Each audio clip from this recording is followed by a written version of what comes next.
Hi everybody, hope you're well. I am going to be joined today by Anna, who is the most amazing stylist and who I have known for a very long time. Our business relationship, I guess, predates Instagram, would you believe? I worked with her when I was at Mamas and Papas, and she was at Mother and Baby. Hello, Lisa. Lisa Snowden is there. Hello. Hope you're well, Lisa. I'm just waiting for Anna to join me, and then we can get started on personal styling for your business. She's going to help us know what to wear and how to wear it well, especially in a business setting. She can hopefully help us with our Zoom calls as well, I'm hoping. Let's try and get her on now. Just waiting for her. Just gotta look for her. Shouldn't be too long. I hope it's nice where you are. The sun has just come out here, but here it's been so windy. It's been crazy windy. Oh, here it's just come on now. Waiting. Oh, I feel like I need to ask everyone questions. How are you, Lisa? Tell me some gossip. I need to know something exciting. Oh, here she is. She's joined. Let's just get her on. This isn't working. Here we go. It's doing the thing. So Anna is telling me that you need to have the latest version of Instagram to go live together. So see if you can request from me, or if not, we might just need to pause, download that latest version, then come back. It happened to me the other day as well. It's quite normal. Is it working? Hi, everybody. So just technical glitches, it's fine. We're used to these technical glitches. Feel free to ask any questions or tell me some news. Tell me how the weather is where everyone is. It's bonkers here. I've never seen wind like it. I went to the post office earlier. It was quite a challenge. Not gonna lie. Okay, we're hanging on. We're waiting. It's so stressful doing a live. Just waiting. Trying to think what else I can tell you. So I met Anna when I was at Mamas and Papas. She was at Mother and Baby, so she was the kind of fashion editor, stylist there, and I was working with Mamas and Papas. I used to do their celebrity product placement and their fashion stuff as well. So that involved everything from gifting, pushchairs, nursery sets, you name it. I was the celebrity best friend if you were pregnant. And me and Anna worked together for a long time because obviously it's quite a niche industry, so we all really knew everybody. But the nursery industry was a very, very tight-knit, lovely one. We were all, here we go, she's coming on. Okay, the intro's over. It's coming. Lisa, yay! Sorry about that. That was embarrassing, wasn't it? When I went into my updates, I was like, 52 things I'm supposed to update. Whoops, sorry. I'm loving the hair, so the hair is done. You're happy? Yes. It won't obviously look like this tomorrow, but it's good. It's good today. So yeah, so nice. Great feeling, isn't it? Yeah, really good. Yeah, so nice to be doing something normal for once. Normal hair, happiness. Yes. Yeah. Explaining to everybody how long I've known you, because it does predate Instagram, doesn't it? It definitely does. Real life, really. Yeah, absolutely. It's years and years, isn't it? So what must be 15, something like that. A long time. Let's just leave it at that. Yeah, it's long enough.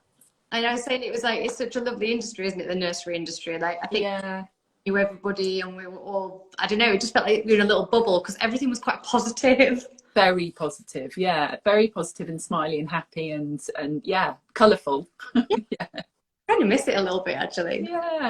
Yeah.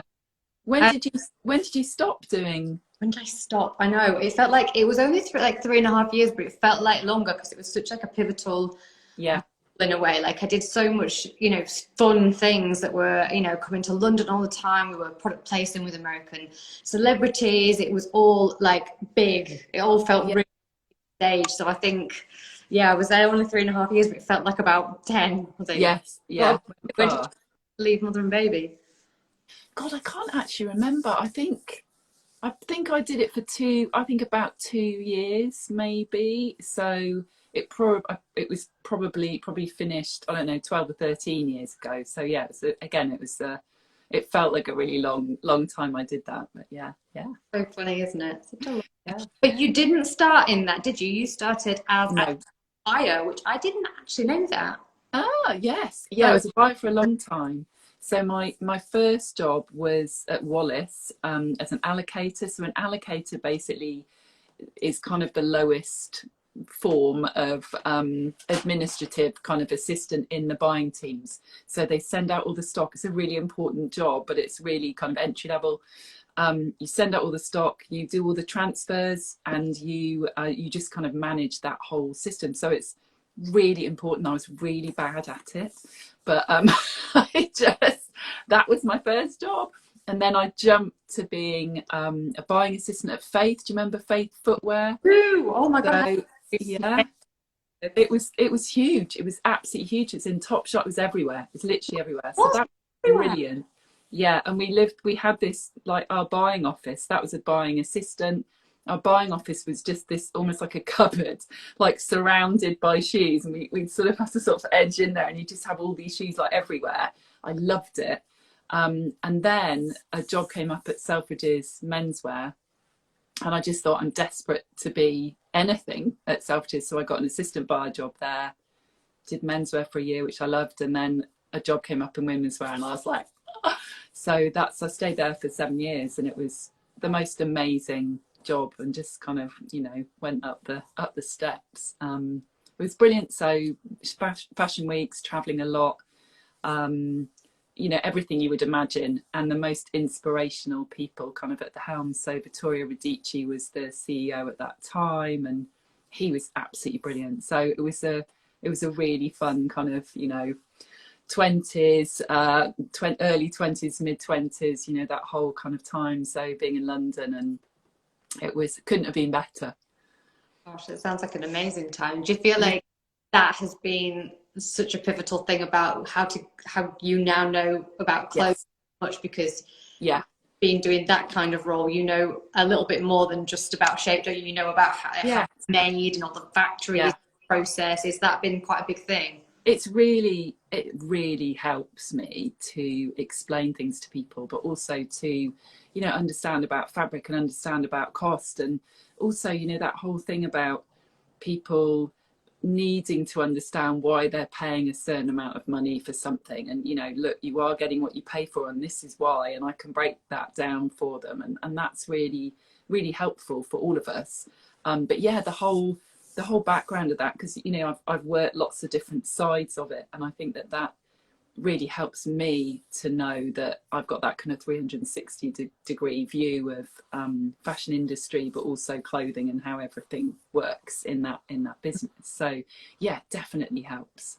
It's quite fascinating, isn't it? Because I've worked for businesses that are really small and businesses that are really big, and differences of the thing, like, as being in a small business especially, you learn everything, don't you? Everything.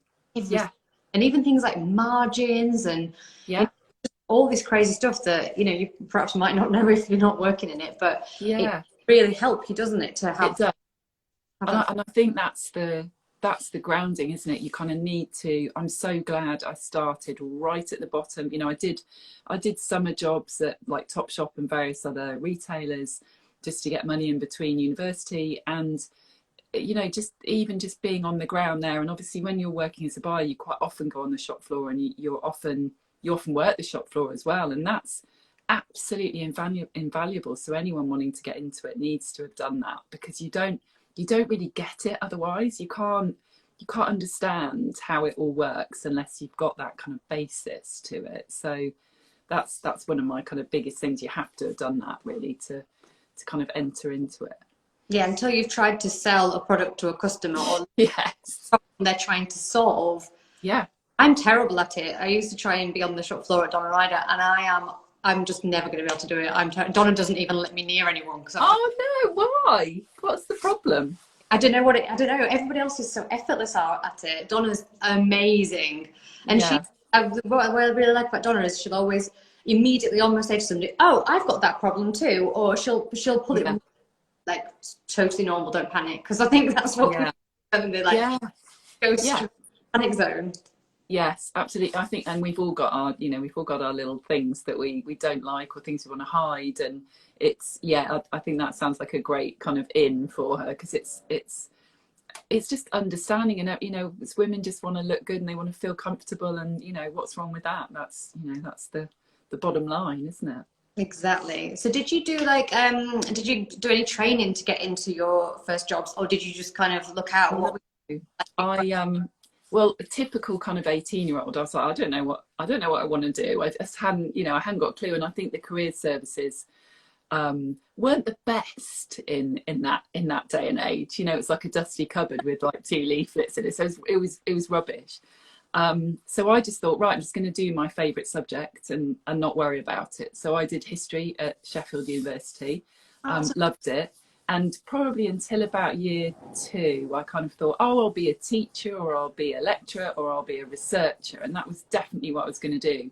And then, like I said, I did that Topshop summer, or it was a summer or a Christmas job, I can't remember, in Leamington. And I was like, I love this. This is great. You know, what can I do that I can do in this world? And I went back, and I remember the career service had some loads and loads of different things on fashion industry. And I was like, buying what? Someone gives you money to like spend for clothes to put in a shop that someone else is going to buy? Brilliant. So I was like, right, that's it. That's what I want to do. So by the 3rd year, I would kind of, that's what I decided. But it was tough, because even then, and you didn't have that many vocational places actually for fashion at that point. They said, well, why haven't you done a fashion degree? Why didn't you try and do a? I was like, well, I was just really honest. I said I didn't really know, but this is what I want to do. So it took a bit longer probably to get into it than it might have done. But I just persisted. That, because it was, I remember the leaflets. I found some of the leaflets when I was home last time. Yeah. Like writing, you know, how to write for a career, and he's like, yes, with some and like, it just did not help whatsoever. No, it was. I mean, you just had to get on with it yourself, didn't you? There wasn't really help. Yeah. Yes, it really. Yeah, I'm glad things have changed a bit, because I think people will find a lot more Google. You know, it's brilliant now. It's brilliant now. There's so much, and it's also so young. You know, they get them thinking about that. You know, so I've got my 2 kids, and you know, even for GCSE level, they're kind of trying to get them to start having an idea about what they really love, and that's great. You know, the more time you get to think about it, the better. Good, rather than just sending them off with a random degree and hoping for exactly. How did you traverse then from this amazing fashion buyer lifestyle into personal styling? Was that kind of an easy sidestep? What happened was I got pregnant with my eldest, and I just thought, oh God, you know, the traveling and the fashion weeks and the writing orders in the middle of the night kind of wasn't, I just thought that's going to be tough for me, and some people can do it brilliantly, and I just thought it's not going to work for me. So I retrained when I was pregnant with Sammy, and just started like really small, really slowly, friends of friends. It was all very organic and kind of grew over a long time. And at the same time, I was consulting for Margaret Howell as well. So I was working part-time for them. And in the rest of the time, I was just kind of, you know, learning, because styling takes a long time. You know, it's not, I did a course at London College of Fashion, which was a brilliant course. It still runs actually. And after that, you need to try it out. You can't just go full, you know, I'm a stylist now, and you know, this is what I do. And I think that I took a long time practicing and working with people, and it all started really slowly, and then it kind of gained momentum, and I kind of thought, okay, I can do this, you know, I can make this into a business and a career. And I just loved it. I mean, it never ceases to make me smile to help someone to find those things and find the things that work for them and what looks good, and really kind of bring them to life. And it's priceless really, and it's a real it's an honor to be kind of asked to do that for someone. So it's brilliant. It's like the best career. Buying was very different, and I loved that in a different way. But this is much more rewarding because you get that direct response rather than it being slightly more general. If something works on the shop floor, it's a bit more, it's great, but it's different. It's better. Yeah, I feel like you've had this dream career. Like everyone that, and then everyone would want to do this. It's like it's the best of both. Yeah.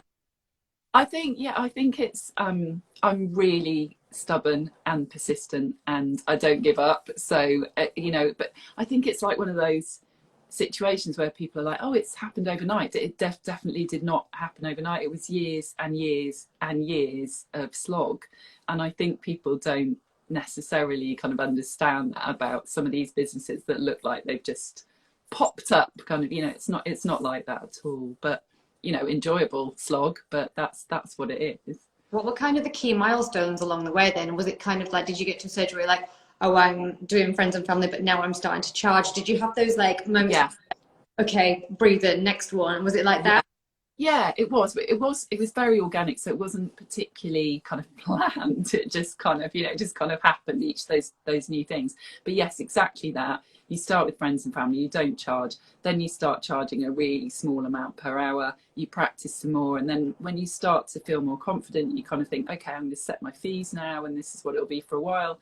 And I kind of did that. And then once it got to a sort of tipping point where I had enough clients to go, okay, I need to choose between the consulting and the clients actually. And I thought, this is my business and it's my thing and I love it and I need to take the leap. So kind of as soon as I decided that as well, I suddenly had more time to develop it. I'm not very good at this. I know lots of your questions were about, what have you done for your business? So I was like, not a lot.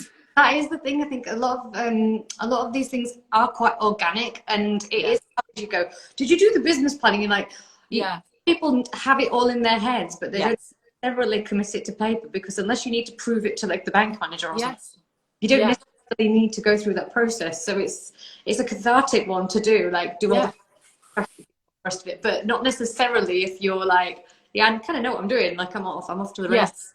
Yeah, it was much more like that. It was in my head, but it wasn't certainly wasn't set down. I do that thing kind of every Christmas. I read once, I think it was in Red magazine, this is years ago, write yourself a letter so that you open it with the Christmas decks the following year about what you want to do. So I do that. I do quite a worky one with that, just which things I wanted to make sure I'd done.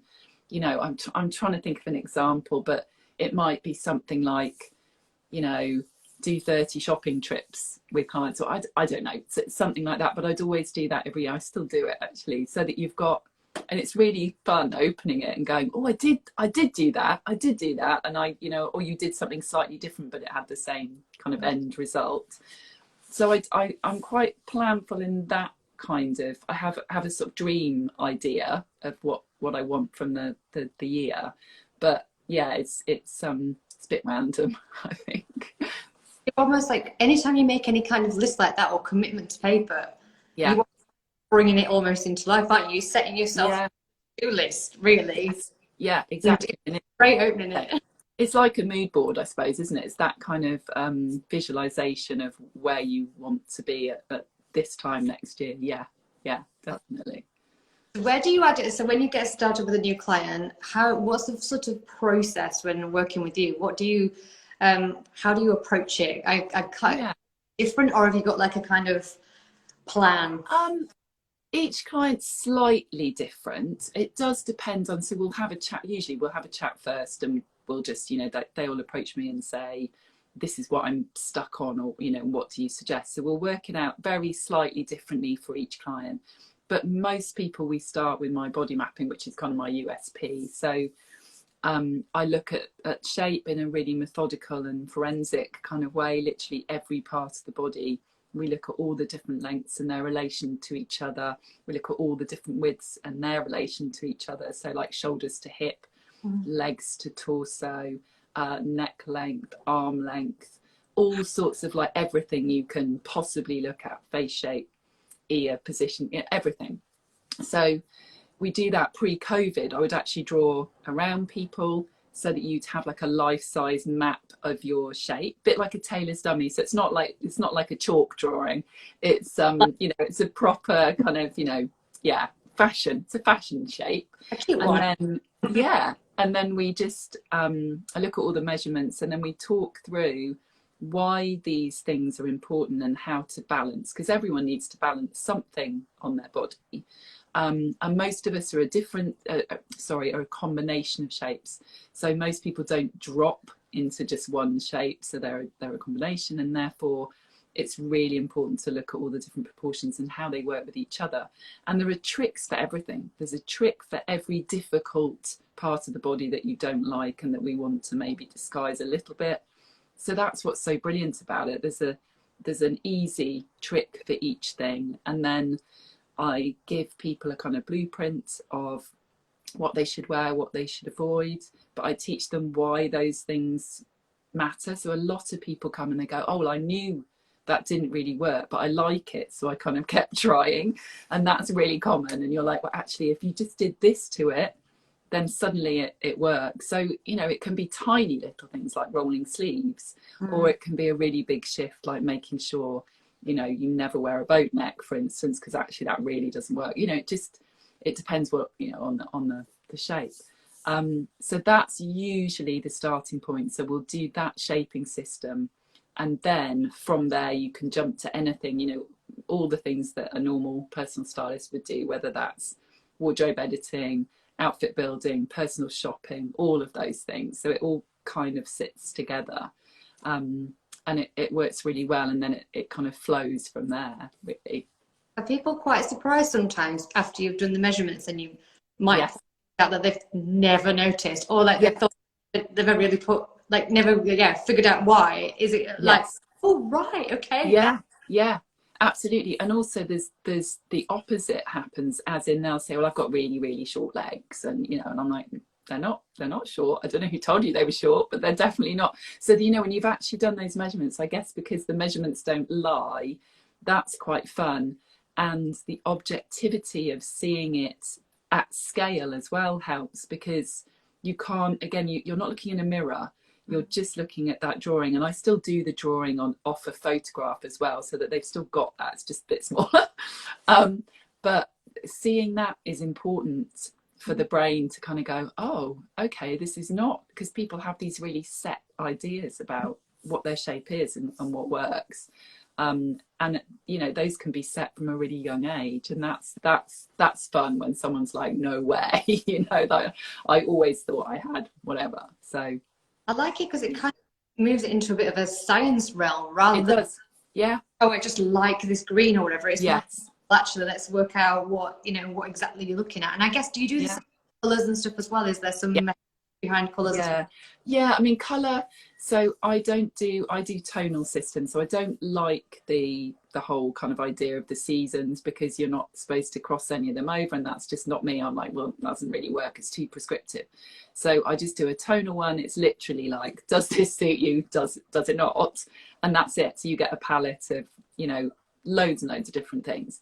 And no, that's really fun. I mean, some people, I think it's highly sort of subjective, because some people really can't see which colours look good on them and which you know, which don't. And that's where someone needs that objective eye to go, this one looks great, this really isn't for you, so don't pursue it.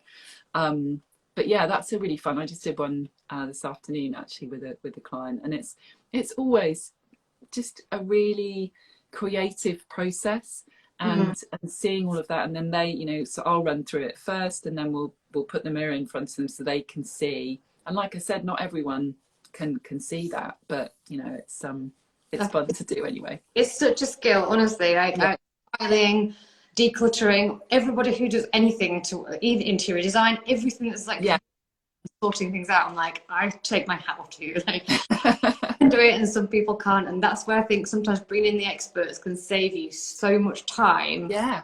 Because otherwise, you're spending money on the wrong things. Maybe, you know, I'm terrible at it. Actually, holding my hands up right now.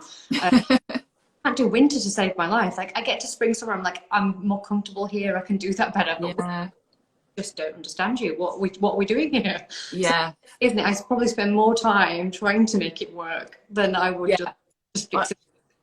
I think that everyone has a season they find really straightforward, and the opposite one is like a nightmare for them. It's really common, that, so it's not just you. But yeah, I think you're spot on with the time thing. So time and money basically, but which, you know, it's great not to waste time, isn't it? It's time is so important to all of us. So, you know, if someone can literally just cut through all of that and you can just go straight into it, it makes a massive difference. And I suppose so. The title of this session, I suppose, was personal branding for your business. Yes. I think it's almost like it's something I would take much more seriously than the day to day, even though that's very, very important. But how do you apply those rules as well to your business? Is that a little bit more considered? Do you spend more time on that for people because it's that little bit more, I guess? Yeah. Not important, it's the wrong word, but it's something you're trying to like show something specific in.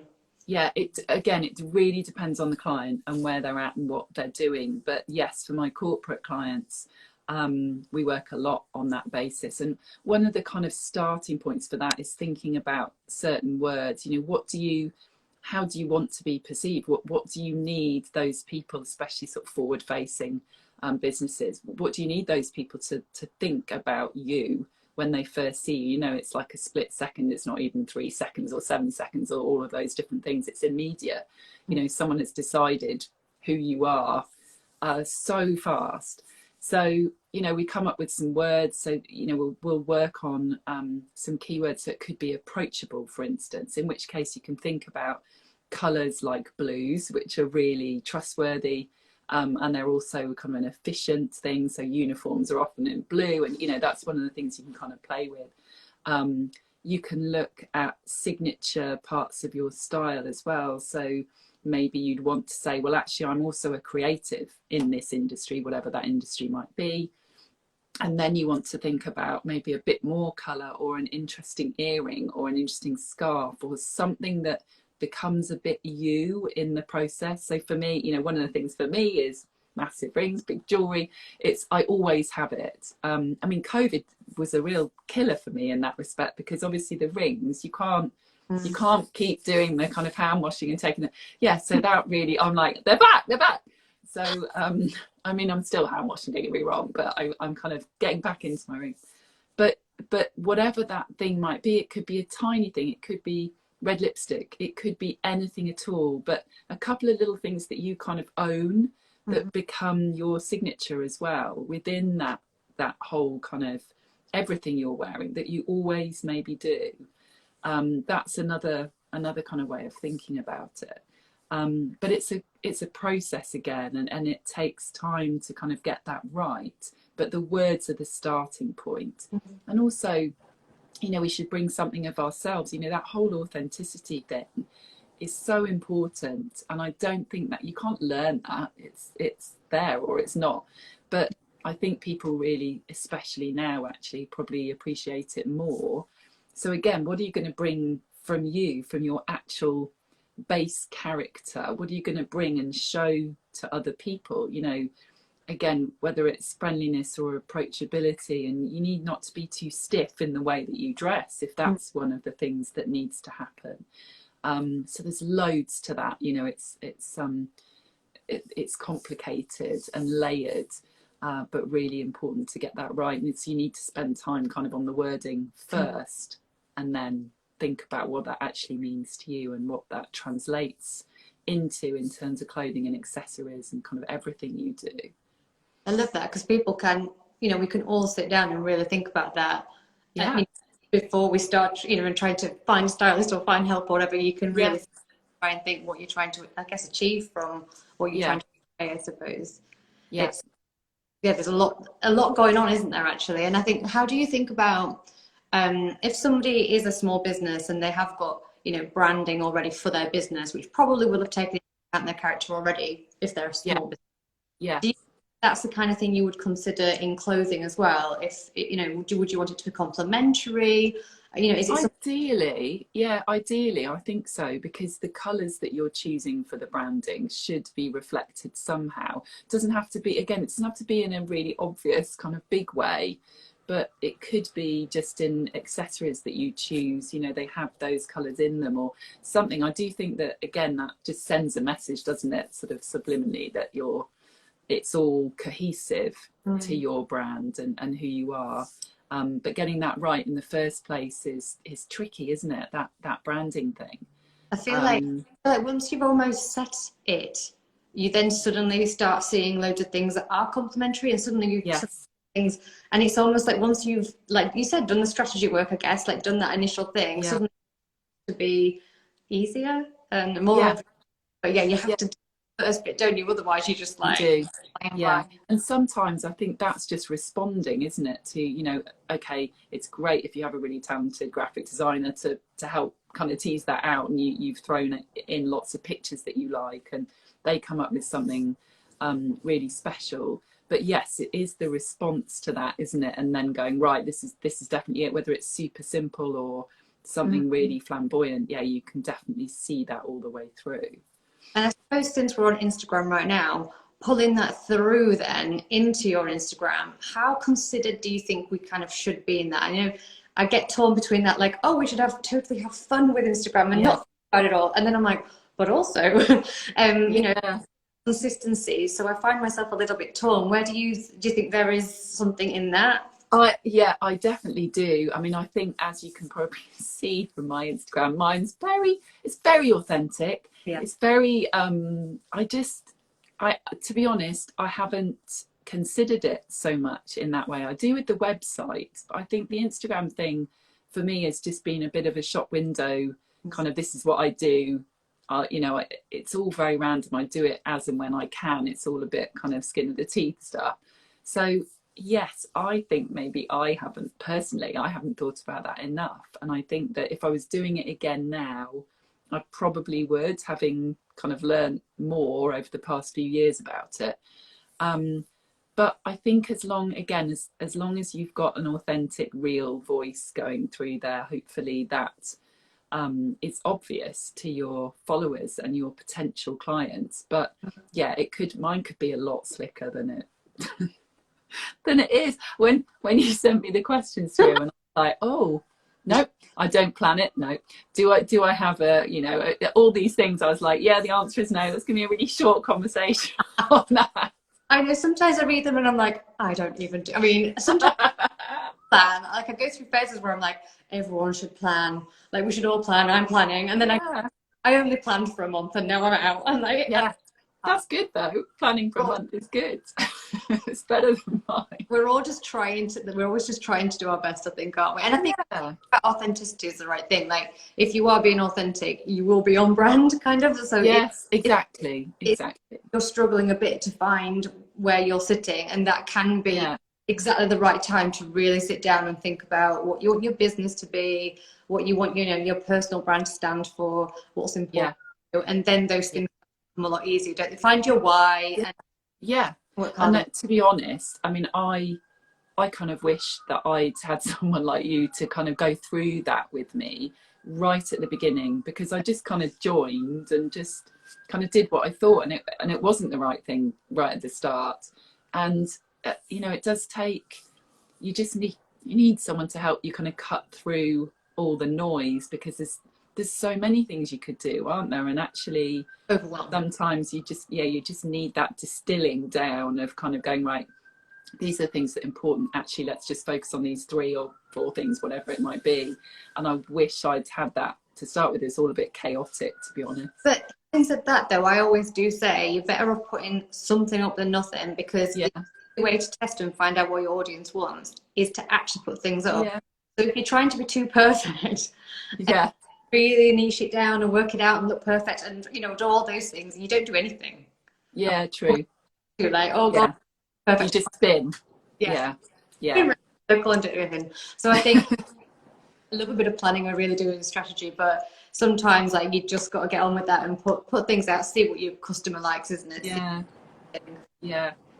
Sorry, I hope you can't. It sounds like the house is about to blow down. It's really super windy here.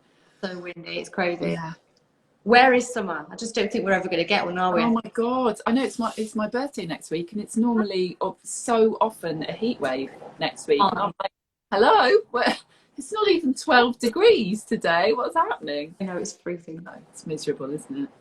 But you did mention before kind of the effect of COVID. So the whole nightmare we've all had of, you know, only being here and wearing lounge time. What are your kind of Zoom tips? Do you have, I mean, hopefully we won't have as many Zooms. Yeah, I hope not. I mean, I'm afraid it's all the things that everyone has said. I mean, that whole idea of, I mean, the earrings is I haven't actually got anything interesting on today, but the earrings thing is great as long as they're not making lots of noise and kind of distracting you by jangling too much. So I had one like that and I was like, I'm gonna have to take this off. So something, you know, something bright and fun and colourful is great, or something here, because that's literally it, isn't it? You're only it's so, there's so little going on. And if you love a red lip, I mean, I don't do them at the moment because of my teeth, but a red lip is great, or any colour, you know, an interesting lip is always good. But yeah, I mean, collars. So I guess at the moment, that thing, you know, the fashion for those massive collars, that's great because that's all you're seeing. So the whole shoulder area, yeah, if you can have something going on there, that's lovely. That's it really. I think I just think, don't overthink it. Just do maybe one of those things. So it could be a collar, it could be a necklace, it could be earrings, it could be a makeup based thing.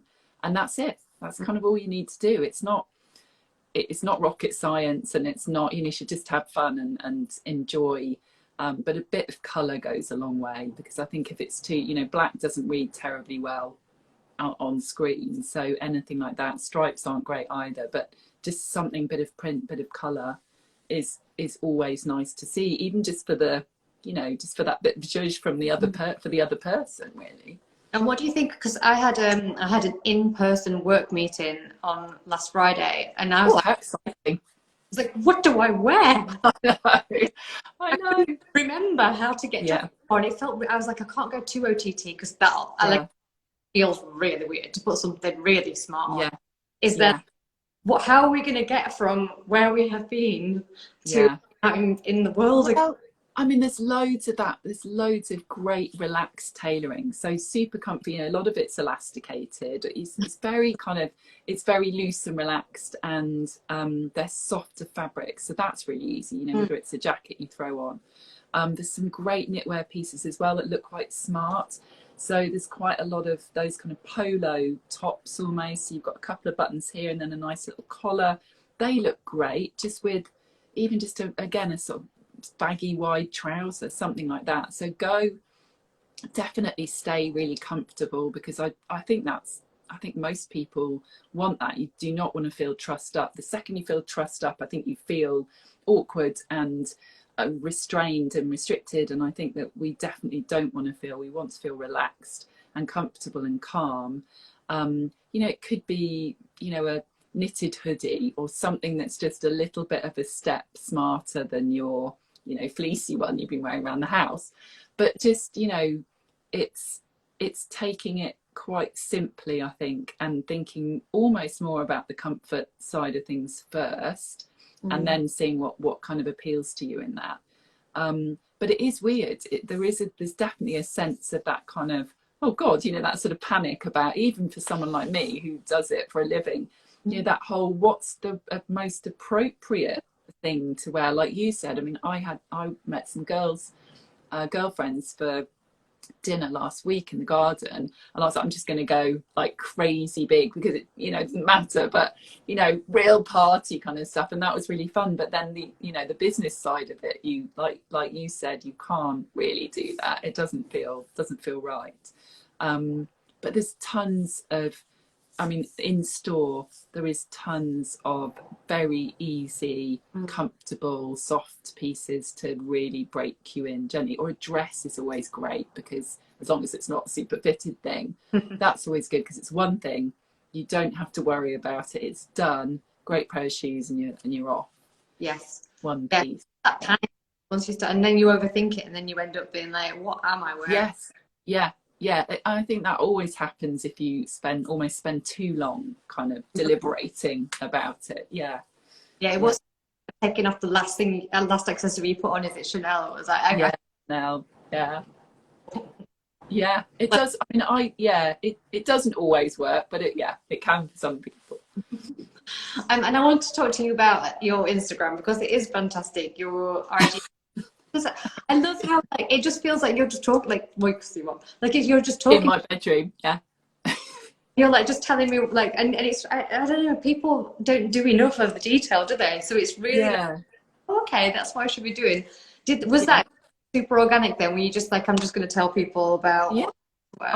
I just kind of thought actually the biggest thing that clients struggle with is the detail, and it is the things like the tucking. How do you do the tuck? And most people over tuck, for instance. They're doing all the kind of, they're sticking everything. I'm like, no, no, no, no, no. Take it all out. You literally are doing like almost one finger, just one side, tiny bit of fabric, one side, and then it will just catch. And it was things like that I just thought, actually people need to see that, and they need to see someone doing it, and that's otherwise how are they ever going to kind of get that, and some of those things feel really contrived, and that's too much for other people, but for people that want to try that out.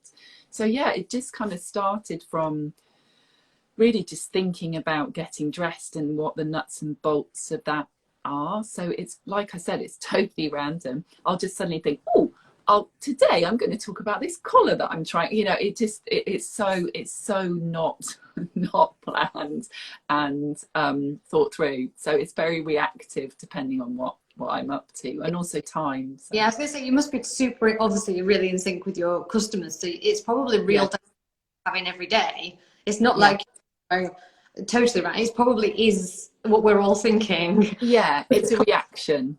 Yeah. Yeah. Yeah, definitely. But I really enjoy doing them. It's just the time. I mean, you know what it's like. It's actually doing them, getting all that. I mean, the room looks like bombs hit it afterwards. I have stuff kind of everywhere, and then I'm like, oh my god, now I've got to tidy all this. So it takes time. It is worth it, isn't it? Like I get a light ring out and tripod. Yeah. I just hate it. There's wires everywhere. There's clothes everywhere. It's full on, isn't it? Worth it. What am I doing? Yeah, exactly. I hope someone watches it after all this effort. Yeah. It's really I don't. Yeah, I know. And it's but it's good, and it's a good way of talking through trends or things that people find difficult, and hopefully it helps some people get dressed and not worry about it so much. And is Instagram kind of the main way people find you these days, or is it still more word of mouth? Yeah, I think it's a real mix for me, actually. So there's a lot of word of mouth. There's press and old press, and then there's I think people sort of check the Instagram rather than necessarily it being the place people find me. So I think they tend to look at the website and Instagram. I think if we're being honest, I think a lot of the time people worry about seeing a stylist, and they think maybe they're going to be really mean to them, or they're going to be really judgy. Yeah, because that has been a kind of view of stylists, I think, over time. And hopefully the Instagram and the kind of randomness and the, whatever, me chatting just to camera, helps people to feel a bit more comfortable with calling me up or emailing me or whatever it might be. So that's been great, that's been great, because I think fashion people, especially in fashion industry people, can seem scary and difficult and aloof and kind of intimidating, and I don't want people to feel like that at all, because that's not what it's about. It's not what I'm about. So hopefully that's kind of debunked some of that. I think it's journalist, isn't it? I used to like, I get so scared about journalists, and then now come along, you can pretty much understand somebody a little bit more before you even send the cold email. Yeah, and that is lovely, isn't it? That's so nice. That whole direct messaging thing is brilliant. I mean, the amount of people I've met through that are, really good friends and colleagues now, and that's I think what's nice about that is it removes some of the hierarchy, doesn't it? Because you can just throw that out there. If they don't respond, fine, that's fine. But what have you got to lose, really? They can only ignore you, and it's not the end of the world. So yeah, I think that side of it is lovely, and I've only ever had positive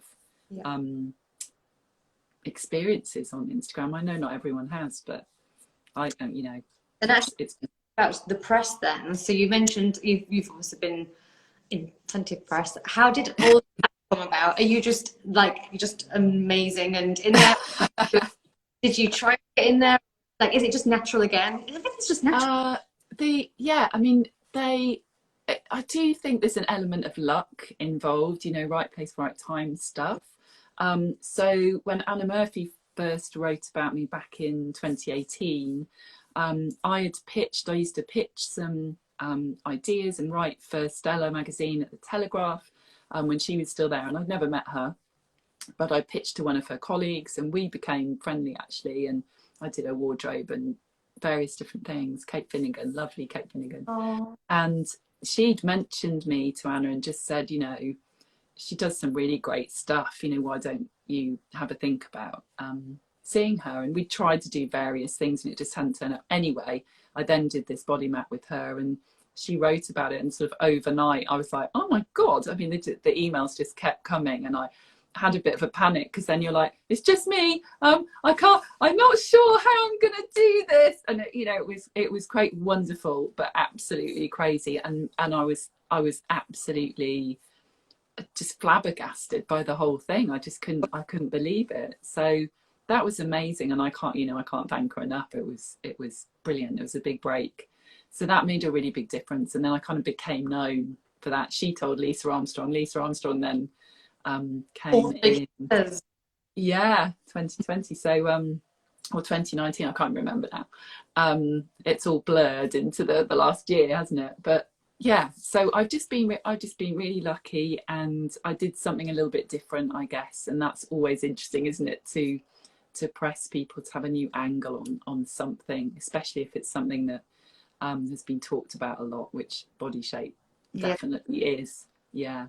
I think that's the thing with PR. I always say to people, and I say it all the time, so I'm quite boring, but you never quite know exactly Yes. it's going to come from. It might come from the lookbook you did. It might come from your Instagram. It might come from a blog post you did. It might come from somebody's referral. It might come from word of mouth. It might come from a blog post. You very rarely know exactly where it's going to land. You just have to kind of do everything and be as possible for when the time comes. Yeah, you're so right, because those things, I think that I thought, oh my God, this is going to be big, and it wasn't. And you know, you're so right. You never know which thing's going to be the key to unlock it all. It's kind of similar to, I guess, with buying as well. Like, no matter how much buying knowledge you have and how much you've done and all the past things, you still never know which exact item is going to be the best. Like, you don't. It's you don't crystal ball. Yeah, absolutely right. So yeah, there's a similar kind of synergy to that, isn't there? So if somebody is watching who wanted to get into styling, what would be the top tip? It's, you know, we've been through like a whole year of lockdown. Things are quite different, probably where they were a couple of years ago. What are your kind of tips right now that you would say? I mean, I still really believe starting at the bottom is the best way. So if you can, I mean, retail isn't having a terrible time right now. But ideally get a job in retail, doesn't matter what it is, but you know, just start somewhere, start at the bottom, because if you don't start there, you don't get it, you don't understand how it all works. So that would be the first thing, actually get your teeth stuck into something that you know, you have to talk to customers and you have to realize. And I think one of the big things is honesty. So many people hate that idea of a shop assistant saying, oh, you look great in that, because they just want you to buy it, but actually you don't look great and you kind of know you don't look great. So that's a really big deal. You know, just be really honest with people. They will come back to you if you're honest, rather than you selling them something that actually didn't really work. So I think that's really important. Working really hard, keep at it, you know, keep going, just be really persistent, and ask for favors, you know, ask for help from people. So, you know, whenever people reach out to me, I'll always give them time and help if I can, and give them tips. So reach out to those people that you might know, or a friend of a friend of a friend, or they might have a contact. All of that stuff's really important, because you never know where that thing might lead you. So on Instagram or whatever, in whatever form, Instagram's really easy. I think it's an easy way to approach people.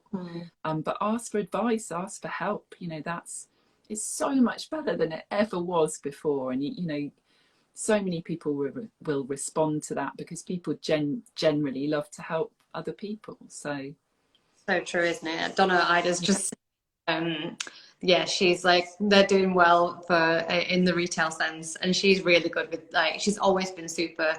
She's always said actually about shopping in this country, there's a lot of places you will go and they'll almost like not be nice to you, and she couldn't yeah, understand it because she's I know.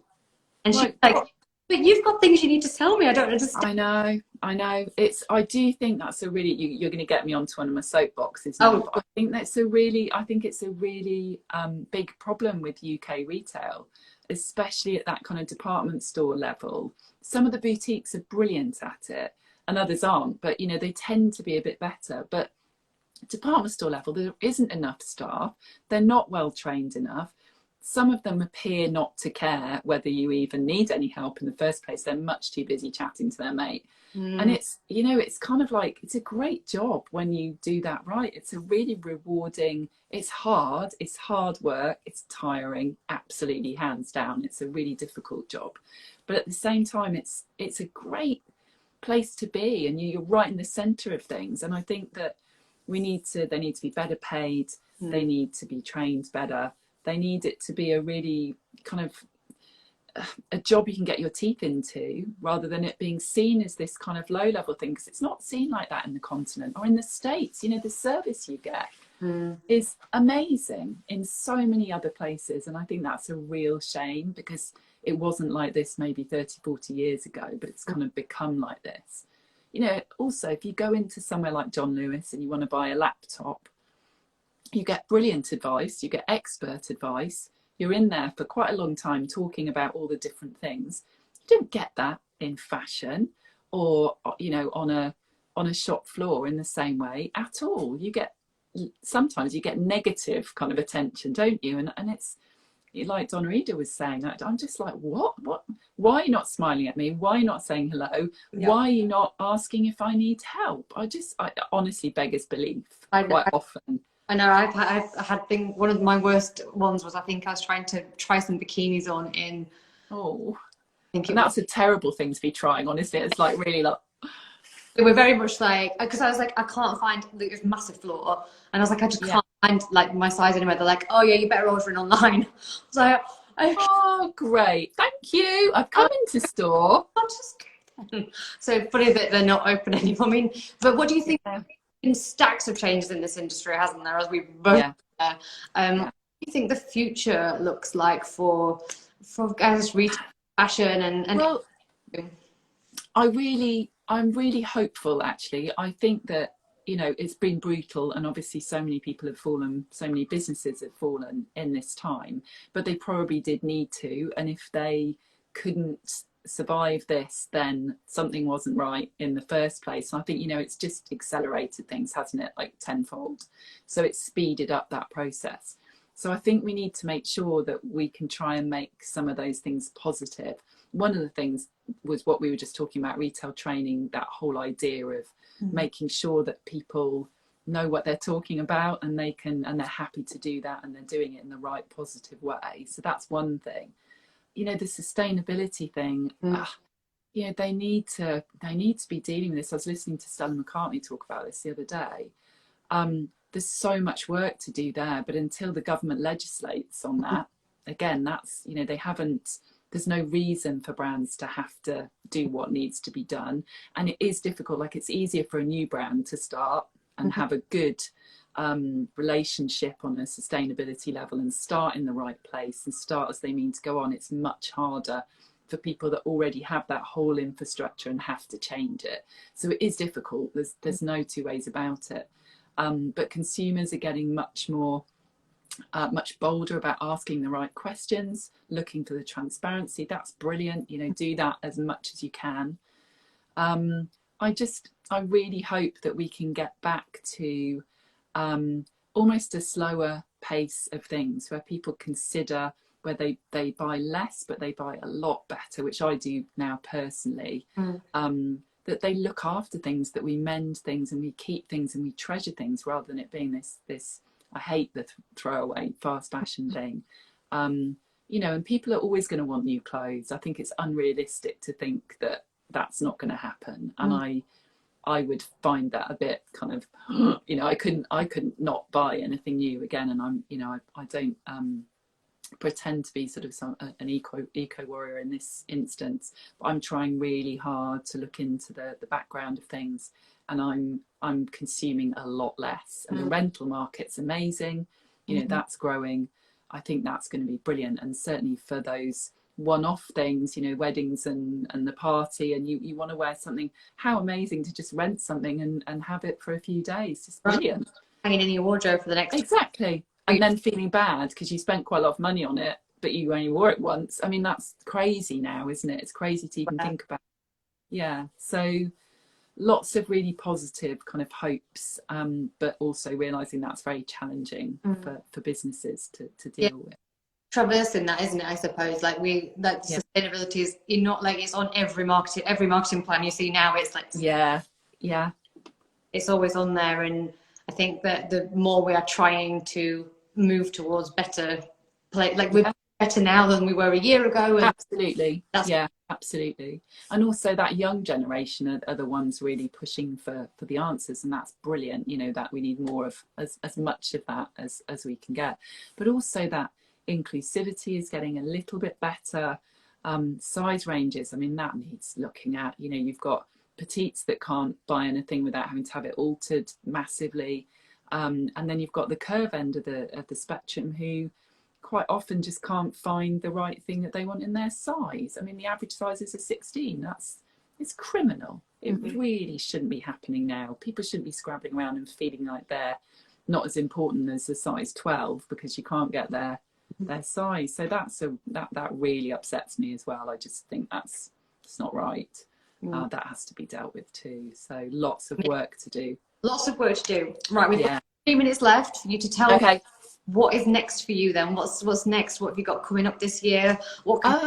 So I've built a separate part of my business which is called Think Shape. So that's looking at, it's 2 things. The first thing is the retail training. So I'm hoping to train up brand teams or store staff to understand shape and to understand how to approach it, and what the biggest changes that can happen on the shop floor in terms of just recognizing some of the key things about women's shape and saying, okay, they're going to look good in these 3 things. Let's show them what we've got.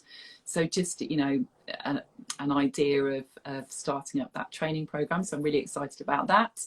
I'm also looking at a digital plan for my body mapping. So that's, watch this space on that. And then just, you know, trying to help as many people as possible really to feel good and understand what the shape is and work with it and kind of accept that shape and embrace it, because that's the, you know, that's the key. That's what we've got, and life is short, so you shouldn't be worrying about your clothes. You should be enjoying being out and about with your friends and family and feeling good. Well, that is the perfect place to end, I think. Like that. Well, it's going to take that away with us. That's exactly. Yeah. Don't worry about those things. Yeah. Definitely. Yeah. Thanks so much, Claire. It was lovely chatting to you. I think we're going to have to do this in real life with a big. Yeah. Definitely. Yeah. Thank you, my love. And I will share this to stories so that everyone can catch up if they missed it. Thank you. Take care. Bye. Bye.